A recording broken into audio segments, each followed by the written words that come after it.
ഒത്തിരി സ്വപ്നങ്ങൾ സീരിയലിൻ്റെ ഏറ്റവും പുതിയ എപ്പിസോഡ് റിവ്യൂയിലേക്ക് എല്ലാ കൂട്ടുകാർക്കും സ്വാഗതം. അമ്പനാട് വിക്രമനെ കാണാനും അദ്ദേഹത്തിനൊരു സമ്മാനം നൽകാനുമായി വസുന്ധരയും വിവേകും ശിവനന്ദയും വിക്രമൻ്റെ വീട്ടിലെത്തുന്നു. എന്നാൽ അദ്ദേഹത്തിൻ്റെ സഹായികൾ അദ്ദേഹത്തെ കാണാൻ സമ്മതിക്കത്തില്ലെന്ന് പറഞ്ഞപ്പോൾ വസുന്ധര പറയുന്നുണ്ട്, എന്നാൽ അദ്ദേഹത്തിൻ്റെ കൂടെ എപ്പോഴും നടക്കുന്ന ഹരിതയില്ലേ, അവളെ വിളി, അവൾക്ക് 2 ഡോസ് കൊടുക്കുമ്പോഴത്തേനും വിക്രമൻ താനെ ഇറങ്ങി വരുമെന്ന് പറയുമ്പം സഹായികൾ പറയുന്നുണ്ട്, ഈ വീട്ടിലുള്ള ആരെയും കാണിക്കാൻ താമസിക്കത്തില്ലെന്ന്.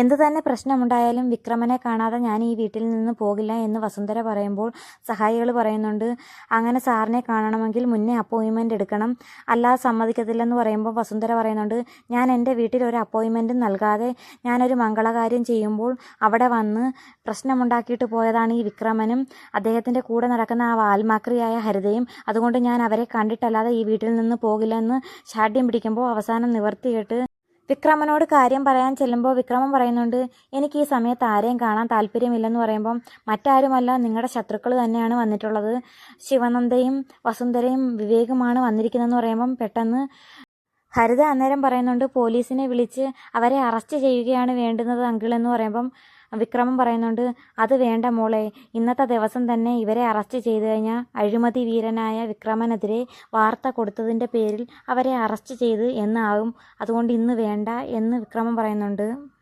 മാത്രമല്ല പാർട്ടി പോലും എൻ്റെ കൂടെ നിന്നിരിക്കില്ല എന്ന് പറയുമ്പം ശർമിള പറയുന്നുണ്ട്, എങ്കിൽ പിന്നെ അവർ വന്ന എന്തിനാണെന്ന് അറിഞ്ഞ് അവർ കൊണ്ടുവന്ന സമ്മാനം മേടിച്ച് മാന്യമായി അവരെ പറഞ്ഞു വിടാമെന്ന് ശർമിള പറയുന്നുണ്ട്.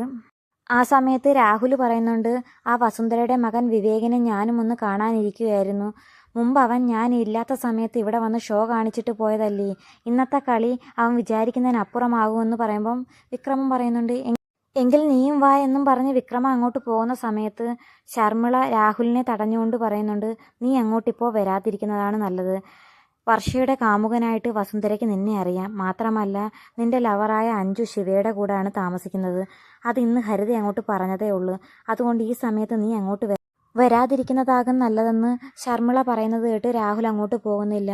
ആ സമയത്ത് വിക്രമൻ പുറത്ത് ചെന്നിട്ട് പറയുന്നുണ്ട്, നിങ്ങളെന്തോ സമ്മാനം കൊണ്ടുവന്നെന്ന് എൻ്റെ പേഴ്സണൽ സ്റ്റാഫ് പറഞ്ഞു, ഒട്ടും പ്രതീക്ഷിക്കാതെ ഒരു തിരിച്ചടി കിട്ടിയത് കൊണ്ട് തന്നെ തകർന്നിരിക്കുകയാണേ, കൊണ്ടുവന്നത് എന്തുവാന്ന് വെച്ചാൽ തന്നിട്ട് നിങ്ങൾക്ക് പോകാം.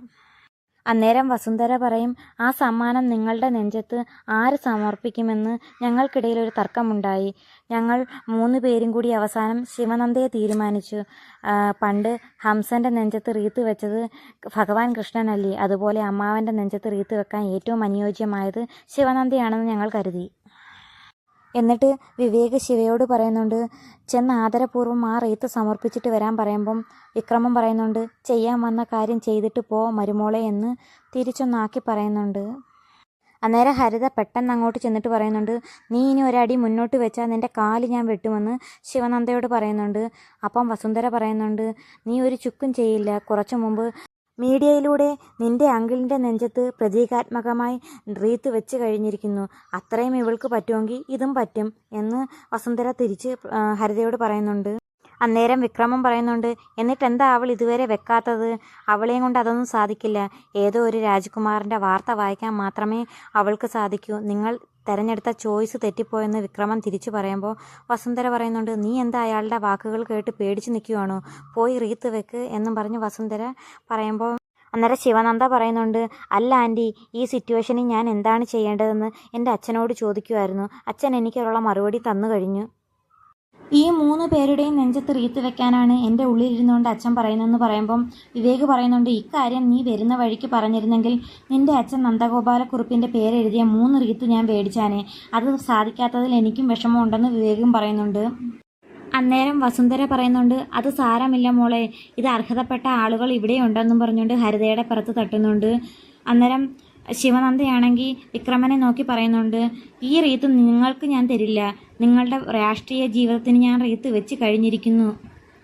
എന്നിട്ട് ശിവനന്ദ ഹരിതയോട് പറയുന്നുണ്ട്, ഞാനൊരു ജീവിതമാർഗം തുടങ്ങാനായിട്ട് ശ്രമിച്ചപ്പോൾ അത് അലങ്കോലപ്പെടുത്താൻ വന്ന നിനക്ക് ഒരു സമ്മാനം ഇരിക്കട്ടെ എന്നും പറഞ്ഞുകൊണ്ട് ഹരിതയുടെ കവൾ അടിച്ചു പൊട്ടിക്കുന്നുണ്ട്.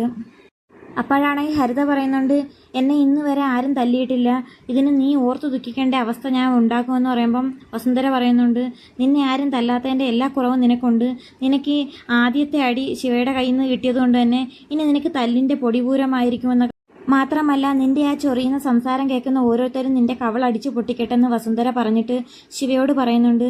നീ ഈ റീത്ത് ആർക്കെങ്കിലും കൊടുത്തിട്ട് വാ, നമുക്ക് വേഗം പോയി നിന്റെ അമ്മാവൻ്റെ ശവപ്പെട്ടിയിൽ അടുത്ത ആണി അടിക്കാനുള്ളതാണ്. ശിവ ആ റീത്ത് നേരെ അമ്മയുടെ കയ്യിലാണ് കൊണ്ടു കൊടുക്കുന്നത്. മരണം വരെ അച്ഛൻ വരുമെന്ന് കാത്തിരുന്ന ഒരു സ്ത്രീയാണ് നിങ്ങൾ. മാത്രമല്ല എനിക്ക് ജന്മം തന്ന ആ നിമിഷം തന്നെ നിങ്ങൾ മരിച്ചു എന്നാണ് ഞാൻ കരുതിയിരുന്നത്. കുറച്ച് വളർന്നു കഴിഞ്ഞപ്പോഴാണ് ഇങ്ങനൊരു സ്ത്രീ ഉണ്ടെന്ന് പോലും അറിഞ്ഞത്. നിങ്ങളെ അത്ര വെറുപ്പാണെന്ന് പറഞ്ഞുകൊണ്ട് അമ്മയ്ക്ക് തന്നെയാണ് റീത്ത് ശിവ സമർപ്പിക്കുന്നത്. അത് വിക്രമന് വല്ലാണ്ട് വിഷമമാകുന്നുണ്ട്. ബാക്കിയെല്ലാം ഞാൻ ക്ഷമിക്കും, നീ കാരണം ശർമ്മിളയുടെ കണ്ണിൽ നിന്ന് പൊടിഞ്ഞ ആ കണ്ണീരിന് ഞാൻ പകരം ചോദിക്കുമെന്നൊക്കെ വിക്രമൻ ശിവനന്ദയോട് പറയുന്നുണ്ട്. അന്നേരം ശിവനന്ദ പറയുന്നുണ്ട്, എൻ്റെ അച്ഛനെ കൊന്നതുപോലെ എന്നെയും കൊല്ലുമെന്നായിരിക്കും നിങ്ങൾ പറയുന്നത്. എന്നെ എന്ത് തന്നെ ചെയ്തിരുന്നാലും നിങ്ങളെ പൂട്ടാനുള്ള എല്ലാ തെളിവുകളും ഞാൻ ബാക്കി വെച്ചിട്ടാണ് ഇതിനിറങ്ങിയിരിക്കുന്നതെന്ന് ശിവനന്ദയും പറയുന്നുണ്ട്. എന്നിട്ട് വസുന്ധര പറയുന്നുണ്ട്, നിന്റെ പതനമുണ്ടാകുന്ന ആ ദിവസത്തിന് വേണ്ടി ഞാൻ കാത്തിരിക്കുകയാണ്. അന്ന് നമ്മൾ ഒരുമിച്ച് കാണും ഈ വീട്ടുമുറ്റത്ത്. അതിനു വേണ്ടി ഞാൻ കാത്തിരിക്കുകയാണെന്നും പറഞ്ഞ് വസുന്ധര എന്നിട്ട് തിരിച്ചു പോകുന്നുണ്ട്.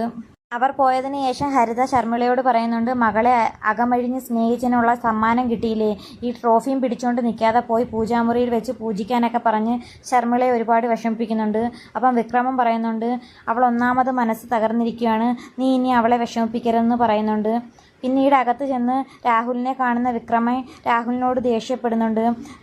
വീഡിയോ ഇഷ്ടമായ ചാനൽ സബ്സ്ക്രൈബ് ചെയ്ത് സപ്പോർട്ട് ചെയ്യണേ കൂട്ടുകാരെ.